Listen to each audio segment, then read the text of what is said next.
It has the body of a tiger, the head of a dog with a humongous mouth. But this creature isn't a cryptid, or at least not exactly. Today we're going to be doing something a little bit different. We're talking about a 100% real creature confirmed by science, but the catch is, this creature went extinct nearly 100 years ago. Or did it? Dun dun Hey dun. everybody, and welcome to Legends of Loggers. My name is Zac Wohlstein. I am an outdoor television producer, and I'm joined by my co-host and brother. Parker Wohlstein, and I'm a forester and a wildlife biologist. And like that other episode where you did a little open like that, like, or did it? I want to add in the Law and Order SVU thing again. Dun dun, and then ba, ba, ba, ba, ba. And it's just pictures of us. Like Yeah. dressed up like old-timey detectives, like little magnifying glasses and all. Yeah, except we're wearing like flip-flops and board shorts. Yeah, Hawaiian shirts. Yeah. I don't think But- I own a hey. single Hawaiian shirt, which is a shame. Old Navy has these super soft Hawaiian shirts that feel fantastic, super thin and whatnot. Highly recommend them. Huh. I've got fish. Old Navy, if you're looking for a sponsor, I'm sorry, if you're looking for an endorsement, we got you. Hopefully MeUndies makes some. Oh yes, official podcast sponsor, MeUndies. Unofficial, So- official. Official. So today we are covering the life and extinction and possible return of the thylacine, otherwise known as the Tasmanian Tiger or the Tasmanian Wolf. And we're going to get super sciencey today, so buckle in. But before we dive into that, Fuzz, what you drinking? So I've got Surfside. Ooh, cool, Surfside yeah. pineapple wheat. All right. Yeah, I found this one. Thought it was pretty Australian, Surfside. But then Yeah. I found out it's from like Gulfport, Mississippi, like 2 hours away. But it's got a shark on it. And Australia Cool. has a lot of sharks. I think it's a tiger shark, but I almost got a wine that has a shark on it for this episode. either way, it's pineapple wheat. Pretty excited. Should taste pretty good. Nice. Once again, this is like one of the craft beers where it's like, yes, that should be a craft beer. Don't make a Yeah, quadruple hazy hoppy double IPA son of a gun. triple IPA, whatever. Like, yeah, yeah. take a nice wheat, because this one said it has both white wheat and red wheat. They throw that together and then throw in some pineapple juice while it's fermenting. Hey, you know what they say, the wheatier the better. Yeah. So today, well, I've talked about this before, but I like at a certain point when it comes to some topics, we're gonna start having a bit of a stretch when it comes to how they're related to the episode. So this one's a stretch. Australia is known for one person in particular. I'd like to think Paul Hogan. Paul Hogan. Also Paul Hogan, a particular hunter of sorts. Steve Irwin. Steve Irwin, the crocodile hunter. Well, this isn't crocodiles, but it's gator. I got the Andy gator. Ah, From episode 1. I don't know if you guys remember that. I think this is the first beer you ever had, right? Or actually, I think it was the trailer, not even episode 1. yeah, the introduction episode, I had the Yeah. Andy Gator. And I'm- Parker's had a glowing review of it, so I happened to see this at one of my local liquor stores, so I decided to give it a go. We need to make a running list, but Andy Gator is probably in my top 3. We do need to do that and actually have like proper rankings and whatnot, like Yeah. like the Stig and what is it, Top Gear. That's what we should do. Yeah. Yeah, I'm excited for you to try it. Me too. All right. You ready to break these bad boys open? Yeah, let's crack them. 3, 2, All right. 1. Ooh, mine's fizzing everywhere. Nice. The foam's good. Oh, Foam's real good. that's delicious. That is really good. I've had a lot of like really light beers recently, so this is a nice aside from that. Describe the flavor profile for me. I haven't had one in a while. Oh gosh, I'm terrible at describing flavor profiles and all that. But the one thing I say about this one is that it's by no means stout, but it has a little bit more body to it than like your average beer. Yeah, more full bodied. It's not like a light kind of thing. But it's not like It's not like a Guinness, but it's got some weight to it, if you will. and it's not like the Budweiser, like Bud Heavy. It's not like that either. No. It's kind of got its own little thing to it. I love it a lot. I think Yeah, I think it's good. It's good every once in a while beer. Pretty cool. I could probably have it more, but it's kind of expensive, so probably won't. Really? Probably won't. This was or pretty have cheap it. for me. That was one of the reasons why I chose to, because normally I try and get like one beer, because I can't be getting a 6-pack and just down in a 6-pack every week for the show. So I try and just get like one can or one bottle, like one of those double sized ones for the most part.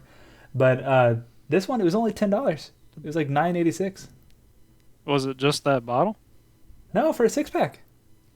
I think it was around like $9 here, which Ah, I was comparing it to like normal beer price. okay, yeah. I'm talking about like the special Yeah, ones. as far as I went to this store, really cool store, but I went to the store down in New Braunfels that sells essentially just craft beer, and there it's like $10 for one can.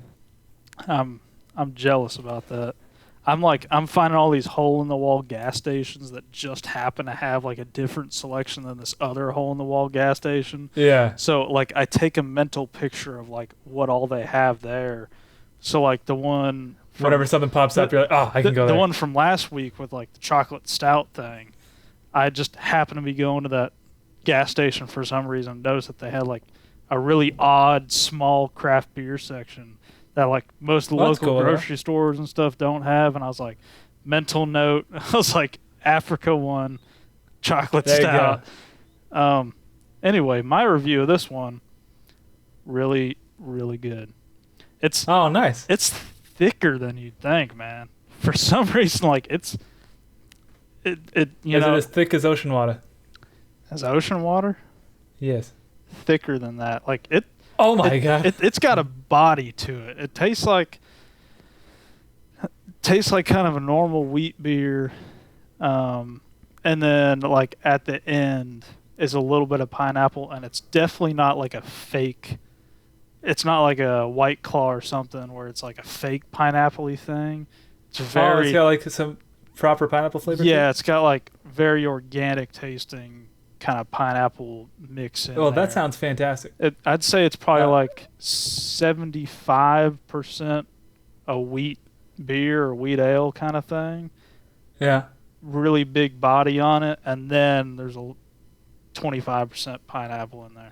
I've gotten a record. My personal favorite, like big brand beer, is Blue Moon, mainly because of that little extra citrus kick. Mm-hmm. So that sounds freaking fantastic. Yeah, it's good stuff. All right. Good job, Chandeleur Island Brewing. Yeah, and also shout out Abita Brewing down in Nolens, Mhm. Louisiana, which is where Parker lives. No. Oh, Louisiana. Yeah. All right. I would hate to live in downtown New Orleans. That'd be bad. Shoot, yeah. Actually, hate to I live think anywhere near, honestly. Abita is from Abita Springs. I think I was wrong every time I talked about Oh. it, but it's like next to New Orleans, so it's fine. Oh, yes. Abita Springs. Close enough. Yeah. We'll take it. And it's also a Hell's Doppelbock, whatever that means. Hell is Doppelbock. Mm-hmm. That's like a German thing. It's not really popular in the U.S. I want to say not Doublebock, Doppelbock. Anyways. All right. So let's get into this episode. So, the thylacine is an Australian marsupial, also the largest recorded carnivorous marsupial in the world. Now, a quick biology refresher, a marsupial is a type of mammal with the most notable characteristic being most of these species carry their young in a pouch. A couple of examples of this would be a kangaroo, a possum, but this particular marsupial looks an awful lot like a dog or like a large fox. It's a really cool looking creature. You know these ones, right, Buzz? Yeah, I'll say another quick biology fact.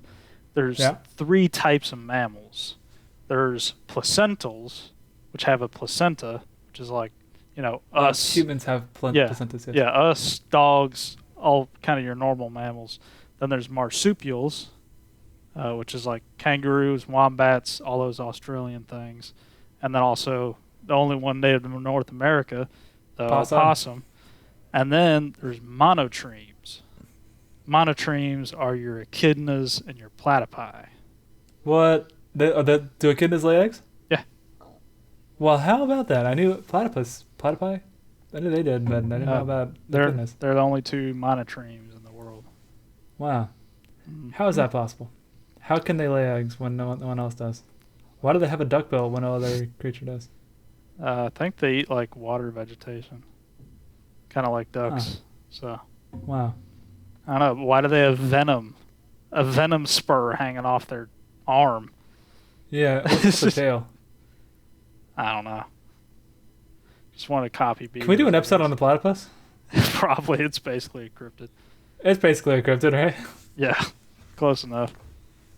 All right, so the thylacine resembled a large, short-haired dog with a stiff tail, which smoothly extended from the body in a way similar to that of a kangaroo. And they had a yellow-brown coat, which had about 15 to 20 dark stripes on its back, which is where it got its little nickname, Tasmanian Tiger. It looks an awful lot like a tiger in terms of its color and whatnot, but in terms of its overall body, it looks more like a dog or a wolf, so Tasmanian wolf. Yeah, coyote kind of thing. Yeah, really coyote-esque. The mature thylacine ranged from about 39 to 51 inches long and also had a tail that was an additional 20 to 26 inches long. It stood about 24 inches tall, and they could weigh anywhere between 18 to 66 pounds. So when thinking about these guys, just think about the size of like a medium-sized dog. So you're saying I could fight one? I'd say for sure you could fight one, honestly, yeah. Sweet. I'd say you could easily fight one, actually. Hey-o. Wow, you struck my ego.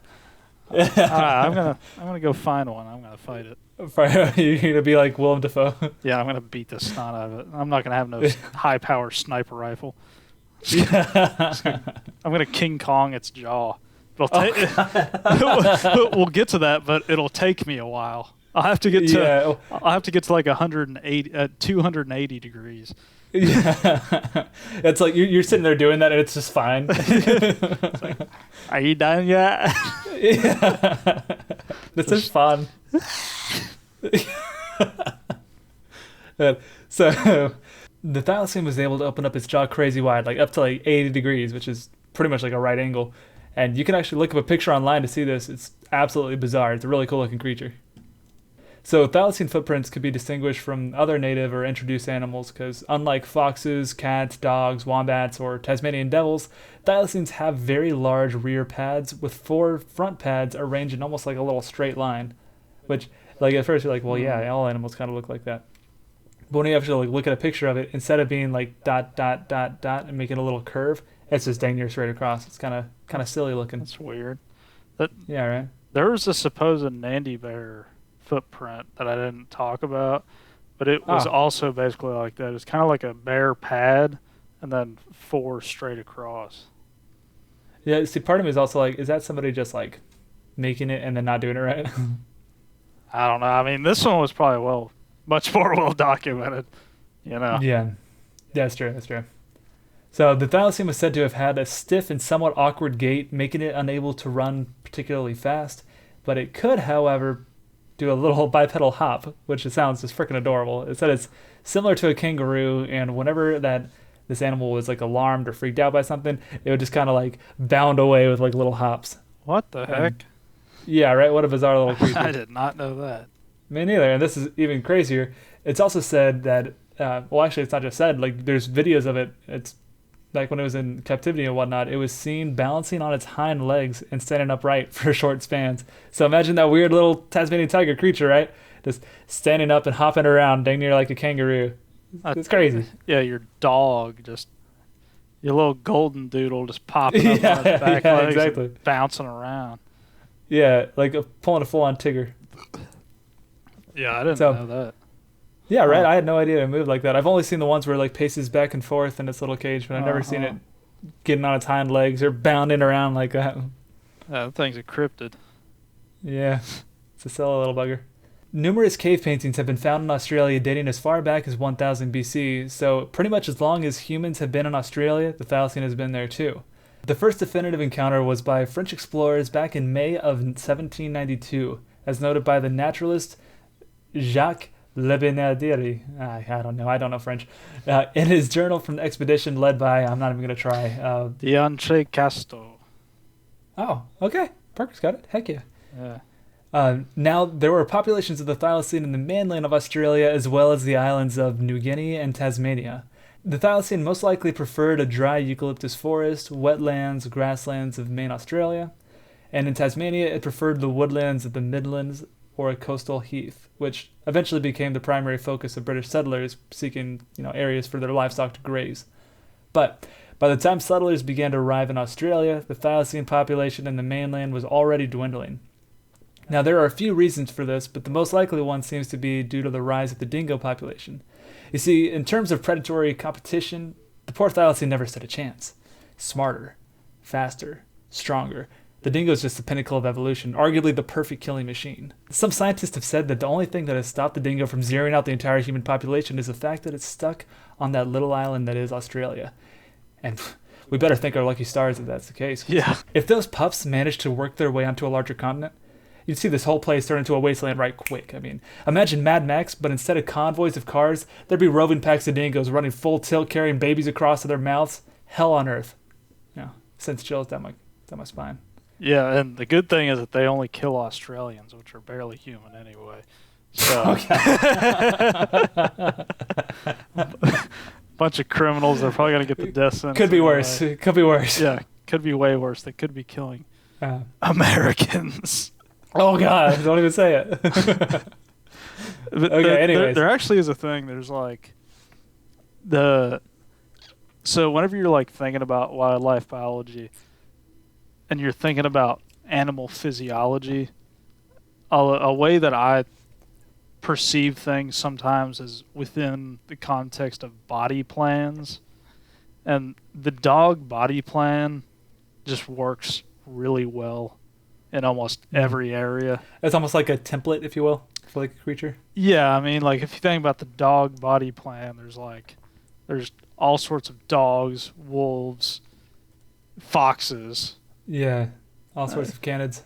Bears are kind of in that same body plan, except just bigger and less of a run you down kind of thing. Yeah, dogs are scary, and especially over there in like Africa, where they've got like a ton of dog kind of things, like African wild dogs and everything like that. I mean, they just chase you down till you can't run no more. Chase and kill. So there's like big cats that are nice enough to just like bite your skull or snap your spine in half. Bears are nice enough to be huge, so like you'll probably get knocked out with the first swipe. Dogs, I mean, you see it with like canine units. They're built to grab onto something until it dies. Yeah. That's what they do. Gosh. It works. I mean, but yeah, wolves will just like grab onto a caribou's leg and just till it can't run anymore. Yeah, and actually we're going to talk about that here. So, one study proposes that a dingo may have led to the extinction of the thylacine in mainland Australia because the dingo just simply outcompeted the thylacine in preying on smaller native animals. The dingo is more likely to hunt in packs than the thylacine, and examinations of the dingo and thylacine skulls show that although the dingo had a weaker bite, its skull could resist greater stresses, allowing it to pull down larger prey than the thylacine. So, like Parker was talking about there, these guys could like latch on to a larger animal and just hold on until it gives up, as opposed to the thylacine, which would be able to like have a nice strong initial bite, but it couldn't deal with all the thrashing and whatnot or hold on just quite as long as the dingo could. Because it was a hypercarnivore, the thylacine was less versatile in its diet than the dingo, which was an omnivore. Just for in case you don't know, I think I mentioned it maybe an episode or two ago. There's herbivory and carnivory are on a spectrum. And like most things are kind of in the middle of the spectrum, and that's like omnivory, where it's kind of like just opportunity. But like deer will eat like snakes they find and frogs if they find them and stuff. They'll eat them just because they're there if they can catch it. Either side is kind of more like a suggestion rather than a rule. Yeah. Maybe an overall preference. Yeah. Like it's basically like. So, wish I could put Given up a like, buffet, where would they go first? So on this side, you have at least 90% of their diet is grasses, forbs, all that stuff, plant matter. That's called hyperherbivory. And then it goes into just normal herbivory, where anything below 90% of their energy intake is plant matter. Below that 90% is just normal herbivory. And then there's omnivory there in the middle, where they can just kind of eat anything. Then you get into carnivory, where it's anything below 90% of their diet is meat. Then there's hypercarnivory, where 90% or more of their energy is from hunted meat. So that's like your big cats and stuff like that, typically. And for those ones, correct me if I'm wrong, but like their body doesn't handle non-meat things as well as like something else would. Yeah. It's not just like a matter of preference at that point. It's like their digestive system can't handle it. Yeah, both their physiology has changed, so like, more strictly hunter characteristics, like not a lot of defense mechanisms, bigger canines or bigger claws, stuff like that. And then like their whole gut biome is more inclined towards eating meat. And while we're talking about the dingo out competing it, there's kind of like you can put there's like generalists and specialists when it comes to diet and environment and everything and wildlife.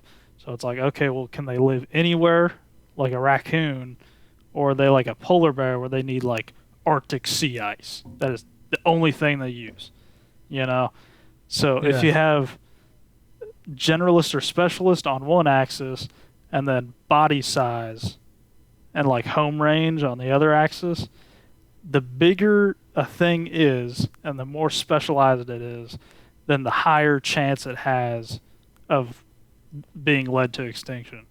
Because, it has these specific requirements, but it's bigger, so it needs more resources. More of those specific, yeah. Yeah, and it's not a good... And while the thylacine was not a particularly large animal, overall, in terms of marsupials, and especially in terms of marsupials like within the Australian area, that's the biggest carnivorous one. So it makes sense that led to it not having the resources that it needed to survive. Yeah, that kind of chart that I was talking about, it's not like definitive, like, oh, if they're big and they're specialized and they're going down the drain here soon. But like generally speaking, the bigger the thing is, more resources it need, everything like that. But if it needs specialized resources, then it's more likely to be extinct. I mean, like possums are generalists, raccoons are generalists, red fox are, what's that other one? Coyotes are, and they're just everywhere in North America. That makes sense. So the big takeaway here is that the dingo is just a superior osteopredator in every way. Just utter perfection, right?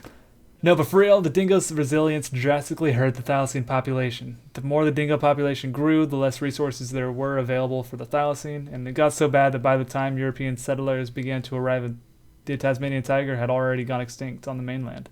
So, on the mainland they were gone, but there was still a small population living on the island of Tasmania, but it was estimated to be only about 5,000. Hence why they're called Tasmanian tiger and not Australian tiger. Exactly, yeah, on the island of Tasmania.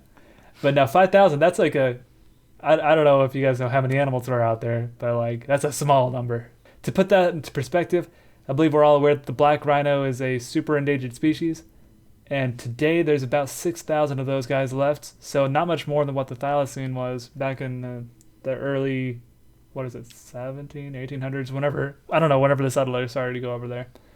But I bring that up just so you can use that as a frame of reference for about how many animals there were at that time. Well, you got to take into account like birth rate and size and everything. Because we don't got to get too crazy. A rhino, I think, only has like one baby, like every 2 or 3 years. Yeah, all I'm getting at though is this: people know that these are extinct today. And like when you think of an extinct animal, that's like one of the most common ones. So as endangered as the rhino is, that's roughly how endangered the thylacine was at that time. Yeah, not doing hot. Not doing hot. Not doing good. Oh, now because of the small population of these animals, they were rarely sighted, but they became to blame for animal attacks on livestock like sheep. Though it's debated as whether or not the thylacine was actually strong enough to even kill livestock of this size. Like we mentioned earlier, they did have a strong bite, but they didn't have the skull structure to kind of take down larger animals. So for the most part, it was preying on animals smaller than itself, not really livestock larger than it. Now, with farmers' tensions rising and a growing disdain for the Tasmanian tiger, the Van Diemen's Land Company started bounties on the thylacine going back as far as 1830. They were paying out £1 per adult thylacine head, which, adjusted for inflation and converted to US dollars, comes out to just about $200 today. That's a good bit for one one animal, you know? Yeah, That's a it's a good chunk of change right there. yeah. I mean, So people like, that's a go real enticing bounty. people go crazy for nutria around here, and it's like $6 a tail. Yeah, yeah. Same thing with like hogs in Texas. I think it's like $10 per tail, something like that. Hmm. But yeah, imagine 200 per tail. Like, I mean, Shoo. yeah, I imagine those things would go extinct like right quick. Yeah. I'd quit my job honestly. Um, in total, they paid out 2,100 bounties, and it's said that even more were killed than the bounties claimed. Which, I mean, that checks out to me because, like we talked about, there's a $10 bounty for hogs in Texas, but most of the time people don't, turn in the tails; they just kill it. Mm-hmm. Now, assuming that the Tasmanian tiger population estimation was correct, there's only about 5,000 of these animals remaining whenever the settlers came. And these bounties took out roughly 42% of the thylacine population. Yeah, that's pretty bad. Yikes. Now you take that and combine it with the already dwindling numbers from natural selection, and things are looking real bad for our wolf tiger marsupial friends. That's what happens when you put a bunch of criminals on an island. God dang, criminals killing all the freaking tigers. Yeah, they start killing stuff. The same reason Louisianans are so good at hunting, because they kill anything that moves. Man, you'll be working a check station, they bring in something still with spots on it, and they're like, well, it was a lot bigger through the scope, and you're like, uh-huh, I bet. Like, right, this thing dropped yesterday. Like, this thing might have been... Bro, this one's still wet. Yeah, this thing might have been born yesterday, but I wasn't. Like, this is borderline illegal. So, in all, competition with wild dogs introduced by settlers, habitat loss, low genetic diversity, decline of prey, and lastly the spread of disease through captive animals led to the final extinction of this creature. Look at you talking about genetic diversity. I like you this Yeah, episode. Dog. Yeah, Wow, you're getting real sciencey today. Yeah, you're halfway to me. Yeah. So, in early 1900s, zoos around the world were sent breeding pairs in order to try and preserve the species. But unfortunately, this backfired as they were not able to successfully breed them, and this just put an added strain onto the existing population. Just brought the numbers down even more. The last wild thylacine was shot by a guy named Wilf Batty. Wilf Batty? Wilf Batty, something like that, who was a farmer that shot the animal on his land. The last captive thylacine died on September 7th, 1936 at the Hobart Zoo in Tasmania. 87 years ago, almost to the day, because this episode is going to be airing just a few days after that animal's death. Rest in peace. Pour one out for your homie. Yeah, last living thylacine. Yeah, let's just pour it on our computers. Yeah. Podcast is over in honor of Terry, the last living thylacine. No, I believe his name was Benjamin. I should have put that in my notes. But I'm for pretty sure real? it was Benjamin. Yeah. Wow, I was about to say that's a really lame name to get the last thylacine, but I named it Terry, so. Well, Terry the tiger, that sounds pretty cool, you know? Terry the Tassie tiger? Heck yeah. Our population's not doing great.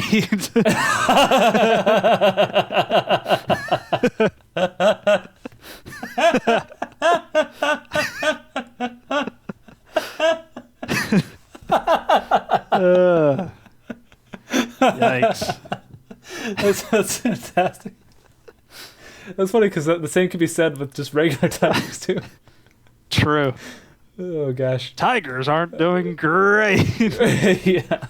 That's, I gotta go call Kellogg's, dude. There's a marketing opportunity right there. Probably. The death of this animal also marked a new Australian holiday called National Threatened Species Day. Isn't that like It half doesn't roll of off their, the tongue, I won't lie, but Isn't that like half of their wildlife species? like that are extinct or like threatened? Yeah. So one of the stats I came across here is that after I can't remember, like I think it was like the last ice age or something like that, 80% of the animals on Australia died. Well, also what's happening is so Australia was uncontacted for so long that especially since settlers got there, all their wildlife has been screwed left and right. Oh, I'm sure, dude. I'm sure. So there's first dingoes, And then there was like red foxes because some British guy wanted to hunt red foxes there. Oh yeah. Wait. So just to go back, what Parker's saying is that dingoes were introduced. They weren't like native to Australia. Yeah.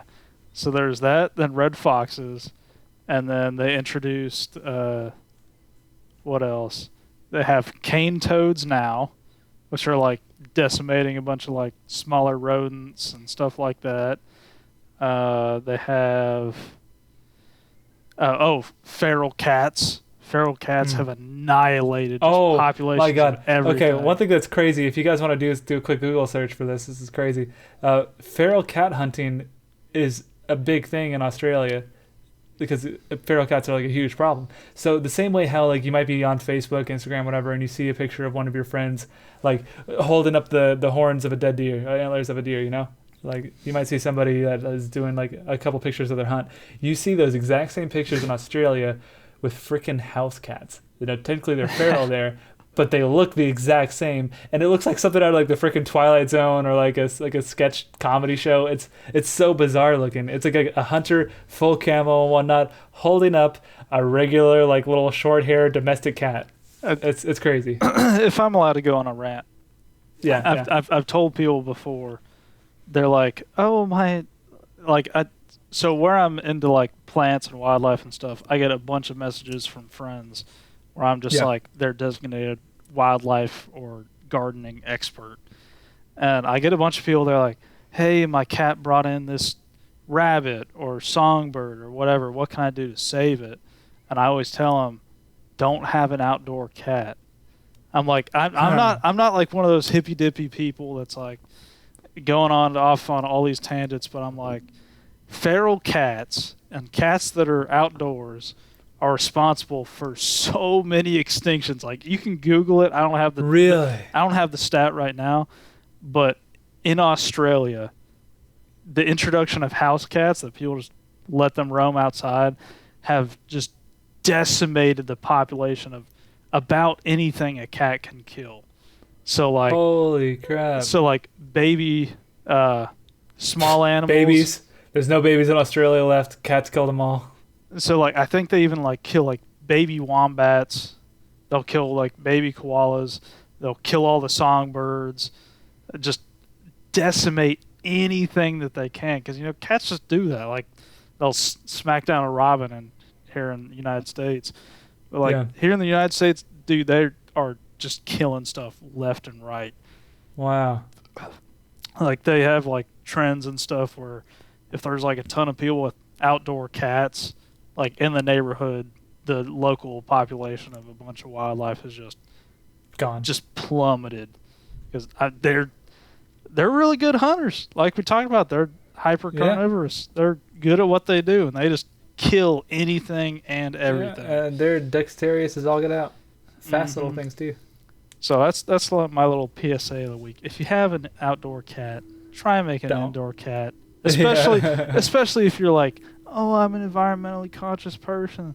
Okay, if you claim to be, keep your cat inside. It's a daggum pet. Have it be a pet. Yeah. Yeah, and you know what? Give it a treat. Let it know you care. Also, there's kind of a cool thing. I've got a lot of cool wildlife facts for this one. You don't have to put this in if you don't want to, but I thought you would find it interesting. So like between marsupials and placentals have more time in the womb, but they come out more developed. You know, like baby dogs and stuff, like they're pretty good to go right out the womb. And like and they also look like dogs coming. I mean, they're like weird looking dogs, but they look like dogs as opposed to like kangaroos when they come out of the womb, dude. Yeah, like holy crap. Like placentals will have like young that's like a decent size, and they'll lactate for like, let's say 8 weeks. Marsupials will have young that come out like a bean size, and they'll lactate for like 24 weeks. But they're out. You know, that's what the whole pouch deal is about. Now, how is that the evolutionary method that won there? Where they stay in longer?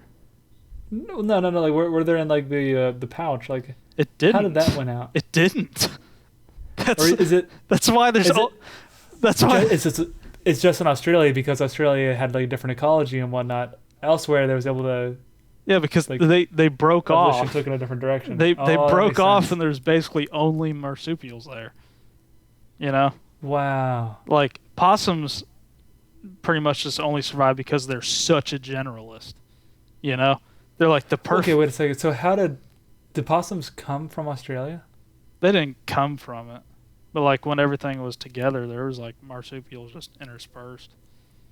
We used to have. So I guess the rest of them just kind of died out because placental animals were a better Yeah, method. yeah, I see. but I'm sorry. Also, quick thing for the viewers. I'm sorry. This is boring for you guys. This is like, if you're not into it, this is what the whole episode's gonna be. This is all science. So if you want to check out, okay, I understand. but yeah, like possums are kind of that perfect body weight and size, and such a generalist that they can pretty much just survive anywhere. You know. Wow. So, yeah, over here and in majority of the world, the placentals just won out. Most placentals they have anywhere like between like 20 and like 30 something teeth. You know, possums have 42, or like 42 teeth, or like 46. Possums have the most amount of teeth of any mammal in the world. Wow. Fun fact: their canines are huge. I should have written it down. The thylacine also has a ton of teeth. I don't remember how much it was. Because they got long little mouths. Alright, sorry. So to get back on track, the last known thylacine died, and despite the last one dying, the thylacine was considered an endangered species up until the late 1980s. And this is because the international standards stated that an animal cannot be declared extinct until 50 years had passed without a confirmed record. Now, what this means is that even after an animal is gone, they don't want to, prematurely say that it's extinct, and so they look for any sort of evidence, and I mean like actual, like physical, proven evidence, not just like someone's like, oh, I saw one out in the backwoods. Like, they look for actual evidence of this creature, and if they find it, it's no longer extinct. If they don't find it for 50 years, then it's actually considered extinct. We have that going on with a species of woodpecker around where I work. Oh no! People But didn't one of your coworkers see one? Nope. No. Is there something where like one of your coworkers saw something that was like super rare? Specifically a woodpecker? Nah. Ah. Nah, but there's like a bunch of researchers that come out and they're looking for this thing because they declared it extinct, and people that are birders, once something becomes super rare, they'll like go out and try and find it, and they have been. They especially want to see it. Yeah. They've been very unsuccessful. There's been like some grainy footage, but the footage has basically been like that Goatman photo. they're like, nice. Look, I saw it. You're like, all right, well, I'm not on the board to review it. If you had, if I had to cast my vote as this is physical evidence of this bird, I'm going to say absolutely no. Not. Yeah. So that is the story of the thylacine according to the generally accepted science. So why are we talking about this real extinct creature on Legends and Loggers? Well, ever since the last thylacine died, there has still been sightings of this creature in the wilderness of Tasmania. The Department of Conservation and Land Management has recorded 203 sightings of the thylacine in Western Australia from 1936 to 1998. And there are still sightings that come up to this day. The Australian Rare Fauna Research Association reports having 3,800 sightings on file since 1936. Wow. That's a good bit of sightings. That's pretty cool. Yeah. And much like the Mokole Mbembe, I think one of the main reasons why people still think this creature may still be alive is because there's areas of Papua New Guinea as well as Tasmania that have not really been charted. There's like really dense foliage and whatnot. Now it's not as large. It's not anywhere near as large as the Congo, but still like area that has not been fully explored. So there is a possibility that something's in there. Now, wait, are you saying that there's sightings from Papua New Guinea? I'm sorry, New Guinea, not Papua New Guinea. Okay, I was like, what? No, my bad. Just like, how did it get there? Guinea. Yeah, no, it's another one of those little oceanic places around Australia. Gotcha. So in 1973, Gary and Liz Doyle shot a short 18 millimeter film of an unknown creature running across the street. But because of the crappy quality of the film, it has never been identified as to what is actually in the film. So I have that linked there, Fuzz, if you want to click on that and see what it looks like. Zach, this is a daggum car rental ad. You got to add? Interesting. Now, to me, it doesn't look like it runs quite like a dog. It runs a little bit different than what a dog runs like. That looks decently thylacine to me. I mean, I haven't It like. looks very thylacine-esque. I mean, I haven't like. Like, look at that tail. That's not a dog tail, dude. Yeah, I haven't looked at one since I saw like the film. You know, like the one in the zoo. Yeah. Every so often. But yeah, to me, I'd say, sure. And this is from 1973. It's not like one of those things where it's like, oh, this film I found is from 1973. No, that's actually from 1973. So that's before, like, the average person's ability to falsify video and whatnot. Huh. So to me, that looks pretty convincing, dude. Yeah, but the fur looks consistent. Like that tail isn't just like a mangy thing, and that's why it's so thin. That is true. Yeah. The thing about that one is that it doesn't look like, I don't see any stripes on it. Now the video is kind of crappy in that regard, so maybe there is. It just looks more silhouette-y there. But The video will be playing for the viewers to see it. If you want to see this video online, for those of you maybe just listening to the audio version, I found it on YouTube. It's a video called "Film of a Possible Thylacine South Australia 1973." Yeah, but the fur looks consistent in the video. You know, you can't really Yeah. see the stripes, but it looks consistent. I mean, the stripes can be variable based off Yeah, the yeah. individual. So, But who as knows? far as, like, potential evidence goes, that looks pretty decent to me. I like it. Yeah. So in 1982, a researcher with the Tasmanian Parks and Wildlife Service spotted what he believes to be a thylacine. Fortunately, there's not more to go off of there, but somebody that actually works with Parks and Wildlife, someone who should know what these animals look like and what these animals are not, says that he believes that he saw one. Hmm. Now, in 1985, an Aboriginal tracker named Kevin Cameron, which is a shockingly normal name, took five photos which look like a Tasmanian tiger digging in Western Australia. And I have a link there for you, Fuzz, if you want to check that out. I will include these photos in the episode as well. Oh my gosh, I just got Now, this one's so many. a little harder to see, but much like the last one, I don't actually see stripes on it. I just see some sort of dog-esque, almost foxy-looking creature. It's got the same tail going on.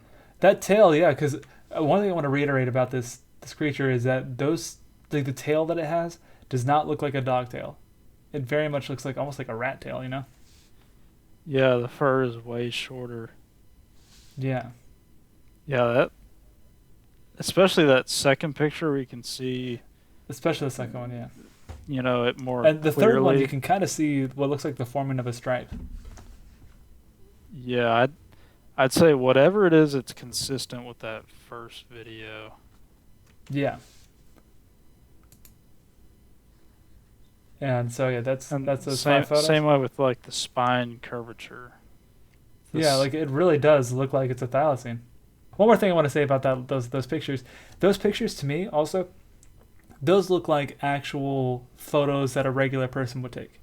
That looks like exactly what you would get if somebody was just out hiking and saw something and took a picture of it, as opposed to like something that's particularly posed or scary looking or whatever. Like the Ozark Howler, where it's just like the sitting Ozark there. Howler, where it's somehow looking right at the guy, like right at the camera, and it's totally fine, is not bothered at all by the person there.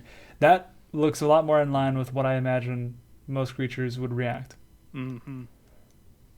But it's okay. So, in January of 1995, a Parks and Wildlife officer said that he saw a thylacine in northeastern Tasmania. So, another government official, someone who knows these animals, knows what they look like, saying that he saw one as well. Huh. In 1997, a group of locals and missionaries reported seeing multiple near Mount Cardentis, lots of consonants, in western New Guinea. Some of the locals stated that they had known about the presence of these animals for years, yet never made a report. And I saw a couple of things like on Reddit and whatnot about people saying that if they did happen to see one, like this is on the Australia subreddit, if they did happen to see a thylacine, they wouldn't say anything because it's like let the creature live. Don't bring attention to it. Don't try and like, you know, make it a spectacle. So yeah, I could kind of see that, but like. But what I'm getting at though is if that's the mentality that they have, I would believe that these locals might have had the same mentality and not have shared that they had seen this. True. Yeah, I could kind of see that, but then again, like if it was there, it's kind of hard to make conservation efforts if you don't tell people that it's there. Yeah, like here in the U.S., like if you're doing like a construction project, and even if you find like an endangered clam on your land, you can't do anything. Gone. The same thing with like one thing that happens all the time is that they'll be digging and they find a fossil, and if they're like digging to create the foundation of a building or something like that, and they find a fossil, instant stop.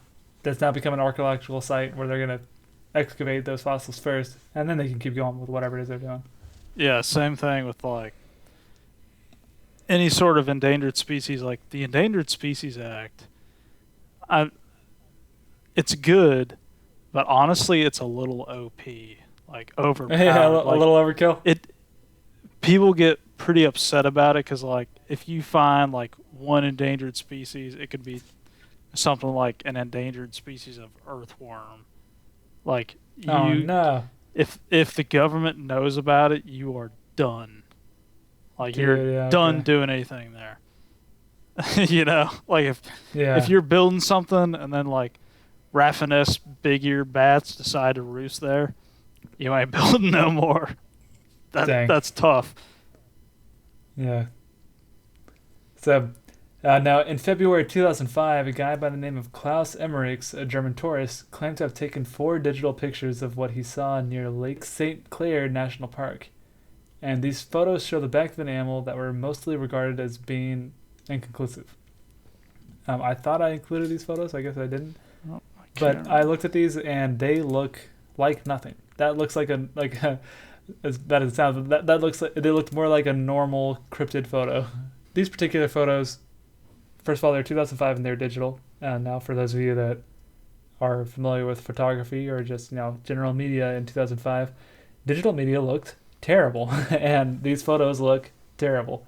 Fuzz, that one I linked to you, does it show up for you? Yeah, that like orange. So the top one is the actual one. Yeah, the second one is like them trying to show what it looks like, or at least like what they believe it is referencing. But that first one is the actual photo itself. And I don't know about you, but that doesn't look like anything to me. That looks like a dinosaur. It kind of does. It kind of does. But to describe it for the viewers at home, it's an extremely blurry photograph to the point where you're looking at abstract shapes that may or may not make stripes in a particular spot of the photo. And frankly, to me, that just seems like your mind can run with that. So personally, I see that one as being just totally inconclusive, much like the people that have reviewed it. Scrolling through the images here, and then University of Tasmania has one where it's this lady walking a Tasmanian tiger like a dog. What? Yeah. What? I think it's like a made-up image. Oh my god, yeah. She's got a little leash on it. That's awesome.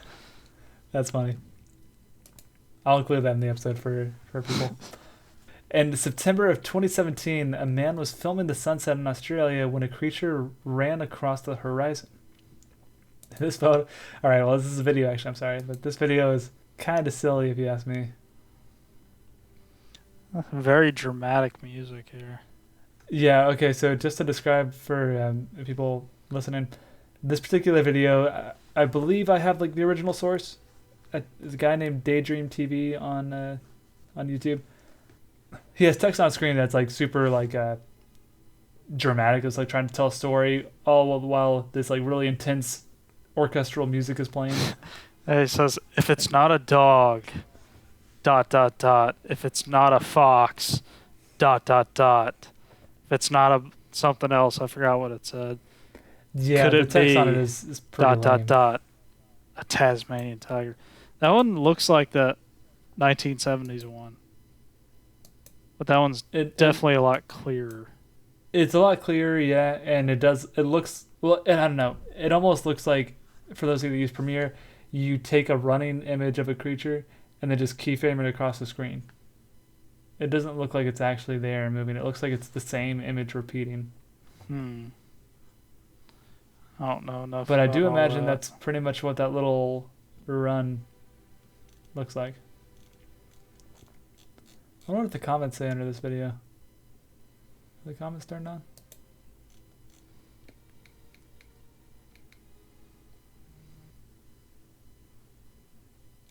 Wow, finally, brilliant footage of a thylacine. Talk about being in the right place at the right time. Well done, mate. Love that thylacine was finally showing itself again. Such a beautiful sunrise. Love everything about your footage. My Every great. sentence there was a period. Instead of having a period, had a smiley face. I see that one. I like this guy. My grandfather, Francis Sims, a chemist specializing in dogs. Huh. Hmm. Okay. I don't think He grew Chem- dogs. I don't think chemists typically focus on dogs. I must confess, I was naturally skeptical until I saw the movement of the animal's hindquarters. It ran like a marsupial, and the profile looked correct. Very compelling, if real. And the guy replied, "Oh, it's real, all right. A few people have claimed that it's fake, but I stake my reputation for producing original content on it being absolutely legit footage." And see, that's why I don't necessarily believe it myself, is because this guy does make content on YouTube. It's a full-on YouTube channel. So if there's anybody that stands to have the ability to recreate it and also a reason to recreate it, it's some random YouTuber guy. Yeah. It's good. Yeah. Good video Lastly, one other comment says, "How do people know how dinosaurs moved?" though. Effing magnets. How do they work? Yeah, cool question, bro. Thanks for asking. What a fun place to ask that question. Anyways, Water, air, fire, and earth. Effing magnets. How do they work? how do they work? All right, so now after each one of these sightings, there has been search parties formed, yet there has been no success in finding any definitive evidence of these creatures just yet. Now, there are numerous accounts across the internet of people who have had encounters with these animals, most of which saying that they are living in rural areas of Tasmania and New Guinea, which are very remote, but and we already talked about that earlier, actually, about it like being like dense areas where there's not a lot of humans or totally uncharted. Hmm. But actually, if you go on Reddit, to like the Australian or Tasmania Reddit, there's a lot of people that have stories about their own encounters. I mean, there's no actual stories about it. It's more of just saying like, yes, I saw one as well. But a lot of people claim to have seen it. Huh. So, is there a chance that this creature is still alive, or is it truly extinct? Now, personally, I think that there is a chance that it could still be around, but it is just super unlikely. Considering the amount of time that has gone by since the last known thylacine died, that with modern technology such as drones and like trail cams, it would be really hard to not get something. I mean, like, I'm not saying you're gonna full on get yourself a specimen, but like, in order to get just one photo, it would be pretty likely that if one was still around, they would have something. Yeah, like What are your thoughts on that? like a good definitive one. Yeah. Yeah. Or even Yeah. like a half of it, because the ones that I shared with you today, that's about as good as it gets. And I feel like if it was still around today, there would be a trail cam photo that was at least like decent. Maybe not a full body or something like that, but decent. Yeah. I mean, it depends on like how rigorous the search is. Yeah, yeah. Well, I know like people like Forrest Galanti has gone down there and done like some crazy searches where he set up a ton of trail cams covering a large amount of land, but yeah, it's been totally inconclusive so far. Also, when discussing the extinction of the thylacine, people tend to really focus on the hunting aspect of it, and while that definitely played a big role, because remember, freaking 42% of the population, the thylacine was actually already dying out before settlers and hunters even were introduced to the mix. So, let's say that there were some tigers left in these super rural parts, it doesn't mean that they would thrive just because they weren't being hunted by man. There are still other factors that were slowly leading to the extinction of this creature, regardless of the introduction of hunters or settlers. And even if they hadn't gone extinct back in 1936, there's a really good chance that nearly 100 years later, they have now. True, with expansion and everything. Yeah. I mean, it doesn't get better over time. Considering that in the early 1800s, there was only 5,000 of them, and it's been, freaking dang near 200 years after that. Yeah. Yeah, it doesn't get better with time, no. No, sir. Yeah. Now, assuming that they are truly extinct, there have been multiple efforts to bring them back. The Australian government rounded up as many Aboriginal shamans as they could and started a joint effort to perform a type of resurrection ceremony. No, what? Oh, you got me. I was like, dog, what? Yeah. The Australian government's just rounding up shamans and it's like, all right, let's do some resurrection rituals. Yeah, it's like, all right, here's the grave of the thylacine. Bring it back.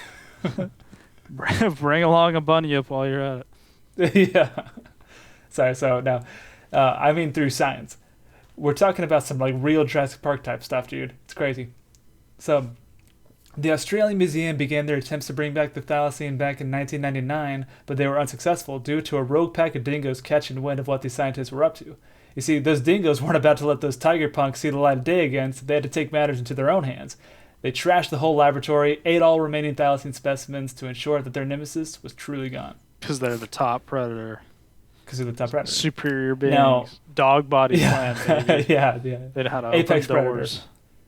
Now, the last couple of years... No, okay, that was all a lie. Dingoes did actually play a role in the natural selection, pushing out thylacines, but they didn't, hold any type of grudge or actively try and kill them.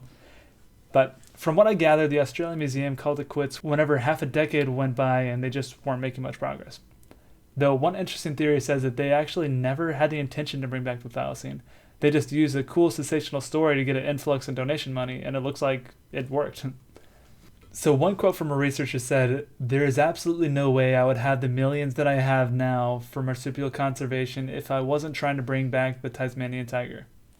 So it seems that it was possible that the museum used this as a marketing tool to primarily fund other conservation efforts, with some of the money going towards a clandestine attempt to clone a thylacine. Oh, no, crap, I should have mentioned that earlier. That's what I meant when I said they were bringing back the thylacine. They planned on using DNA from a really old, super well-preserved thylacine to clone a new living one. And now this method may seem like something that's out of science fiction, but it's actually a lot more grounded than you think. And I'm sure you guys have all heard of Dolly the sheep at one point or another, but just in case you haven't, here's a quick rundown.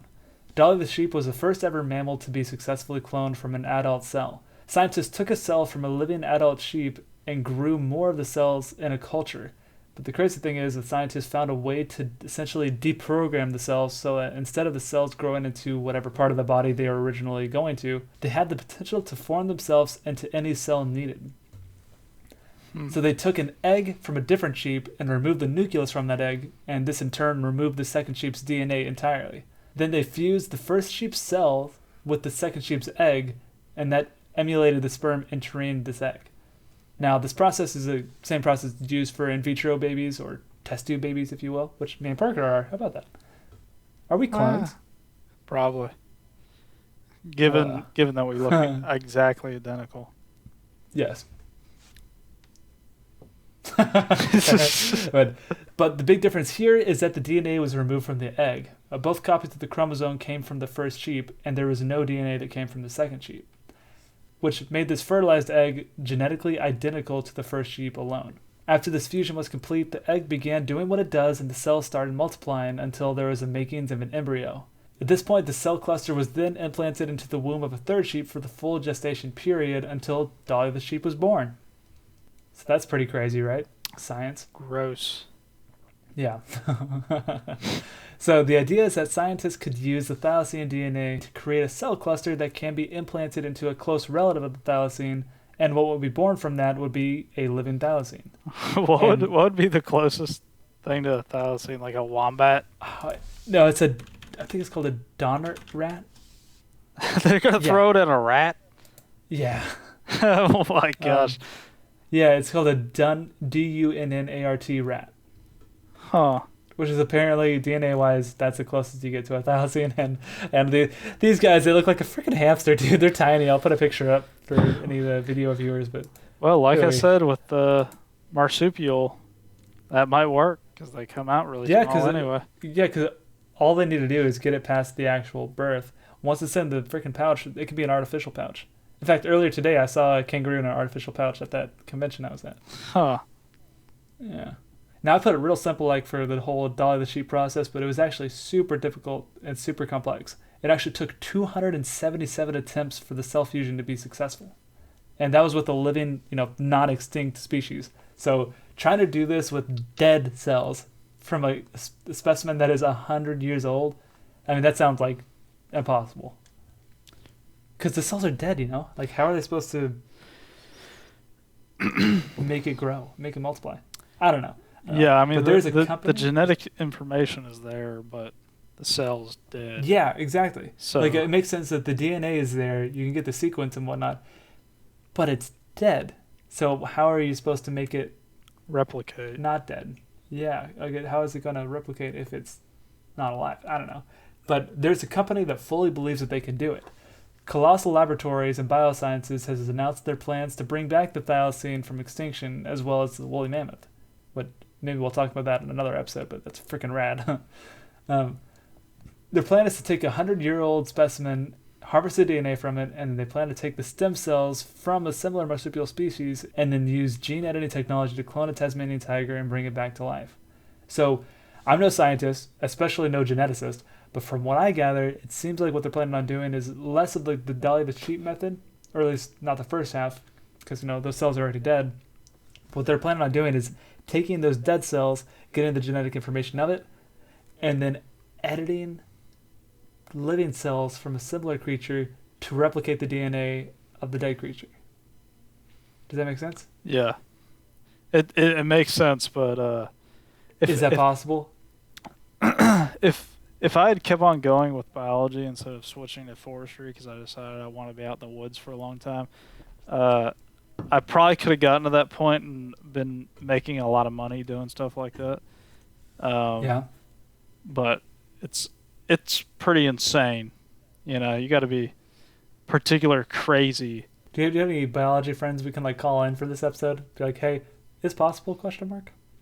I don't think so. No. But you got to be a special kind of crazy. Just like I remember back when I was doing bio stuff, we're looking at gene sequences and stuff, and you got to go through replication and all that stuff. And I mean, it gets confusing looking at the same 4 letters over and over. Well, I guess for millions of characters. 5 if you substitute for the Udicine or whatever it is. But yeah, you gotta be a special kind of crazy. I mean, that's a lot of 4 or 5 letters to be looking at over and over and over. Yeah. And to actually get it right. I saw an article where some company actually did get their genome down. They do know what their DNA is like, but that goes back to our point earlier. It's dead. Even if you have that information, what can you do with it? Yeah. Yeah, I remember whenever the woolly mammoth thing first started coming out, and woolly mammoths are probably one of my favorite creatures of all time. I love them. I'm not an elephant guy. Rad. I just love woolly mammoths. I love the look of them.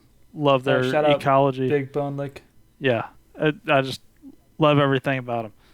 Something about the prehistoric mammal guy in me just loves them.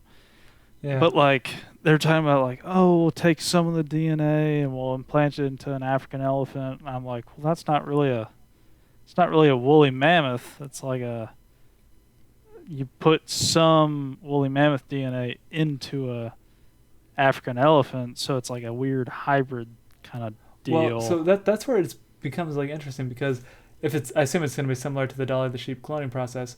So the egg is essentially just a empty apartment, if you will. So yeah.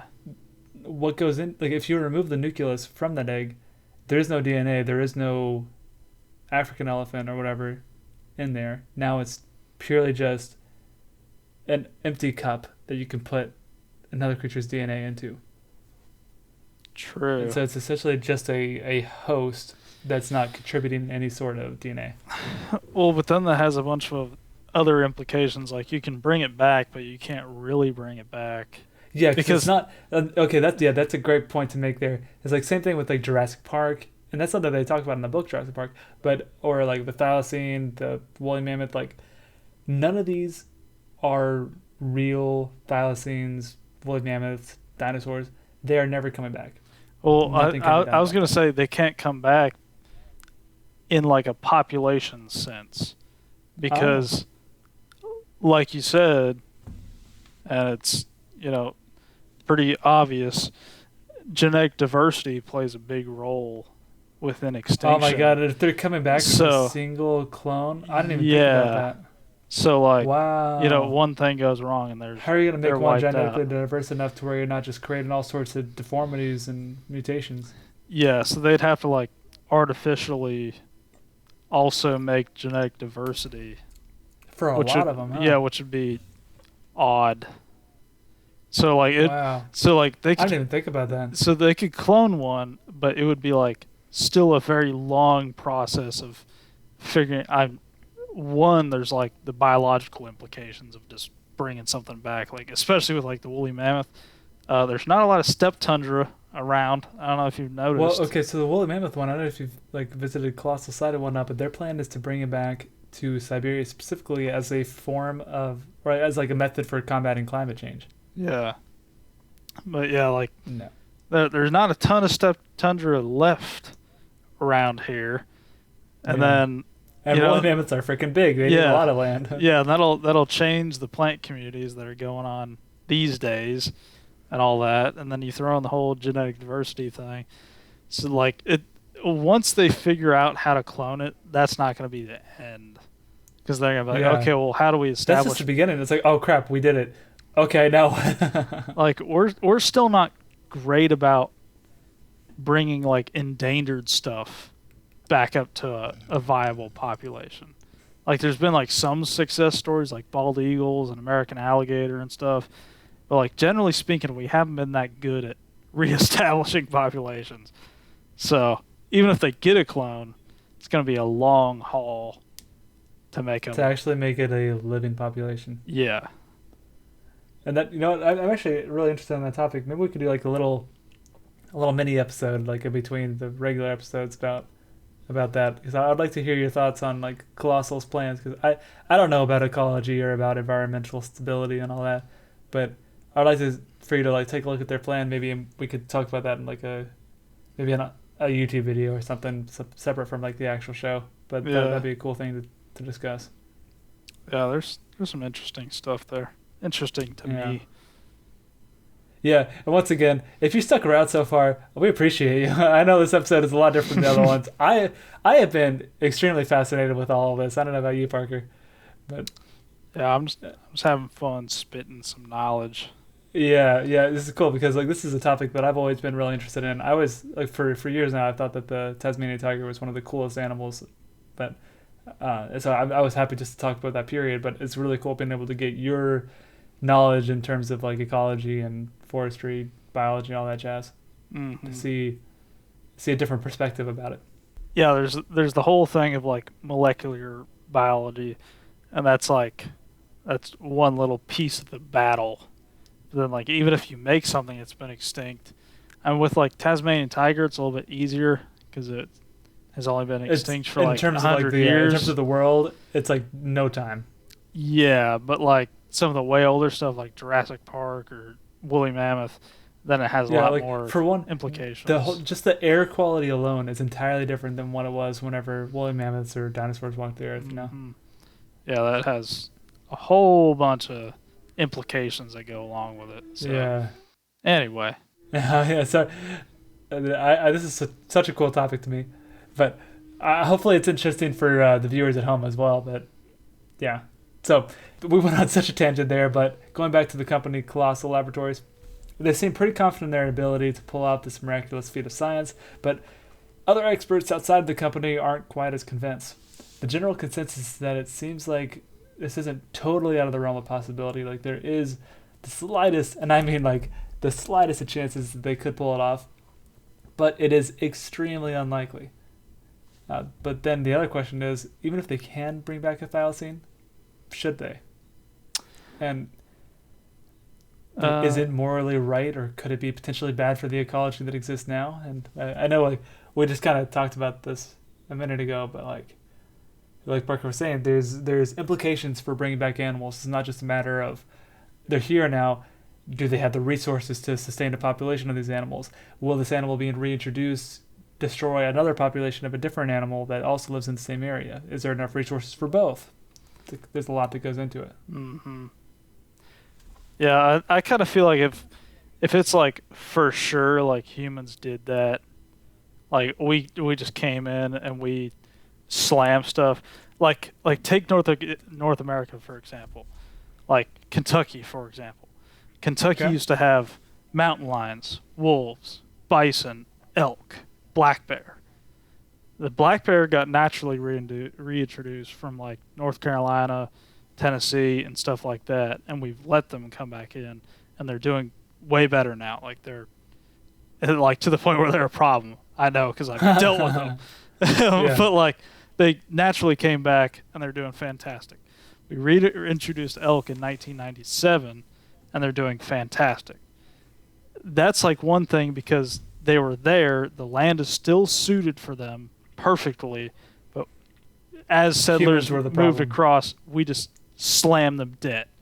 Basically, it wasn't like things were just naturally changing; they're naturally declining. No, they're doing great. We came in, we were just better. We had guns, and we just killed them for sport. And like there was a big thing in the late 1800s with is basically like the modern day bushmeat trade, where hunting wasn't just like for subsistence. Like people could kill stuff and then go sell it at the market.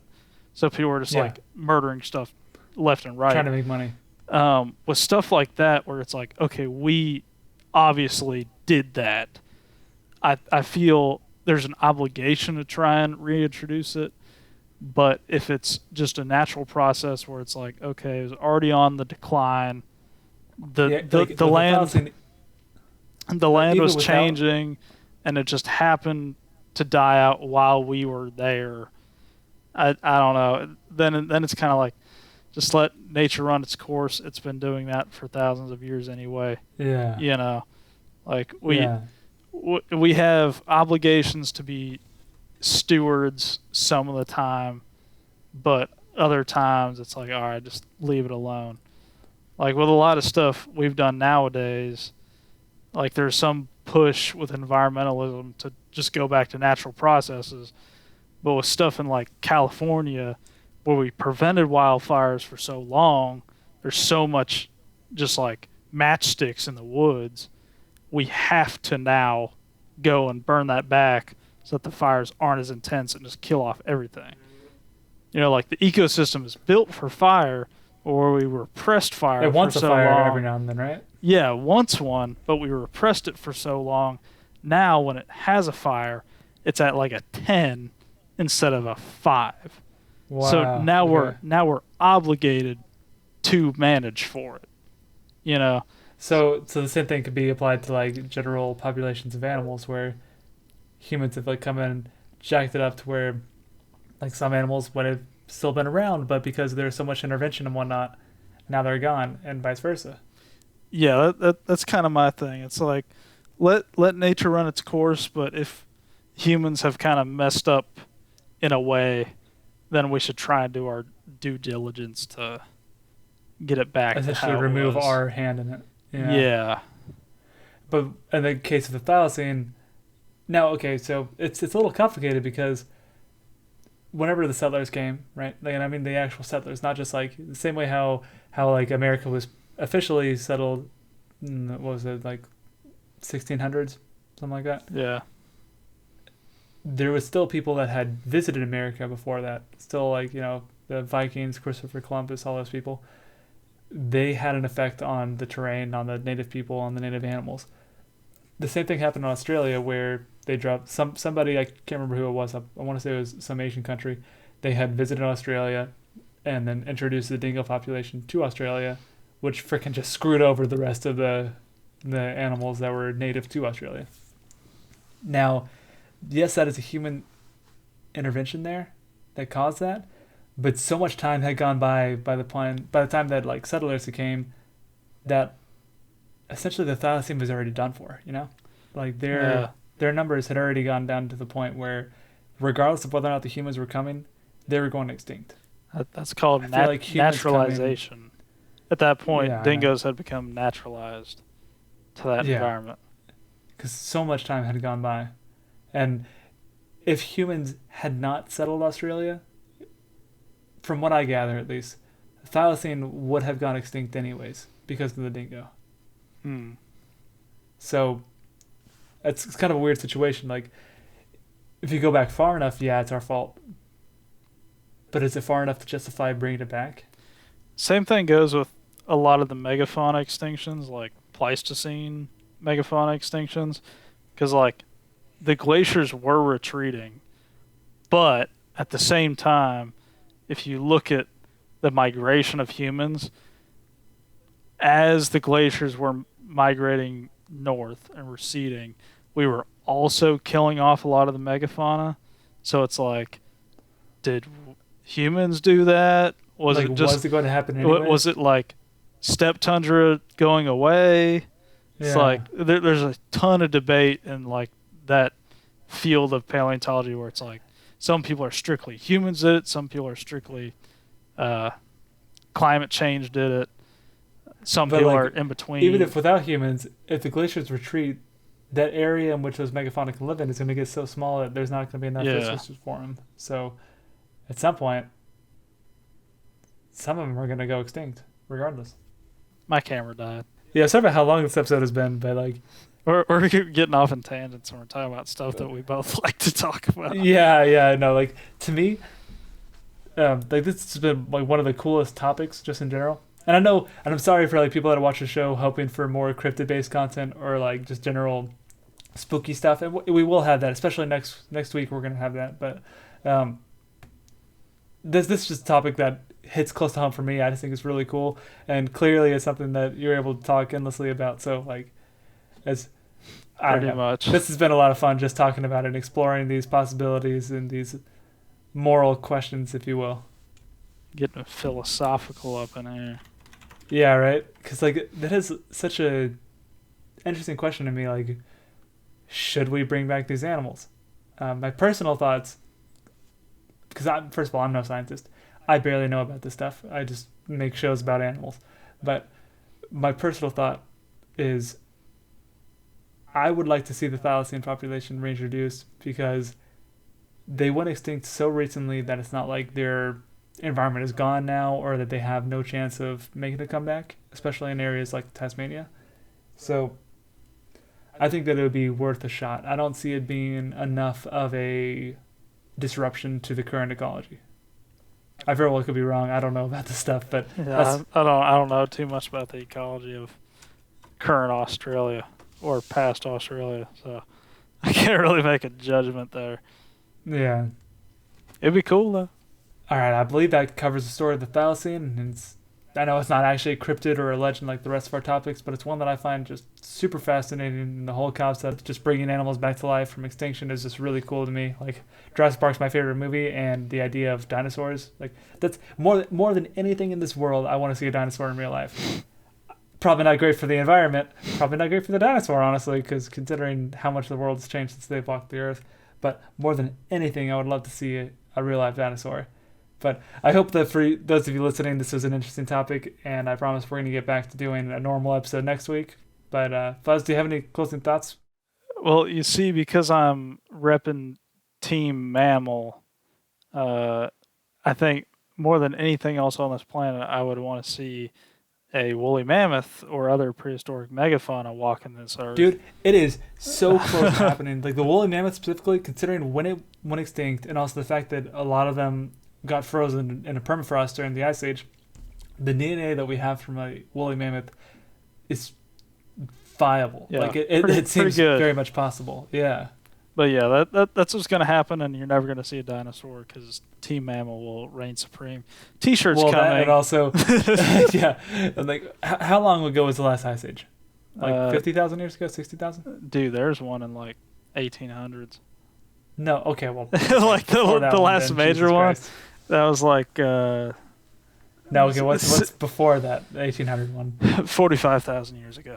45,000. So that compared to 65 million years ago, Yeah. like, when dinosaurs were around. So Yeah. the half-life of DNA is, I don't know exactly, but it's a lot shorter than that. So Yeah. yeah, the likelihood of us seeing a 66,000 is a dinosaur. lot more easy. Yeah, yeah. And there's seriously, there's so much more I could talk about on this. Maybe we'll do an episode about, like, I don't know, not necessarily a legend, but just the idea of extinction and bringing things back. But we'll see. We'll see. Well, I hope you guys enjoyed hearing about the Tasmanian tiger, Tasmanian wolf, or the thylacine, whatever you want to call it. Personally, I hope that we'll be able to see one in our lifetime. I think it's a really cool looking creature. It'd be great to see it bouncing around again. But yeah, well, thank you guys for watching. Yeah. Have a good night. Leave a 5-star review. We'll send you a drawing. And Oh yes, that's still going, by the way. We've sent out a few. yeah. And I've been getting better at my art, so better Yeah. get on it.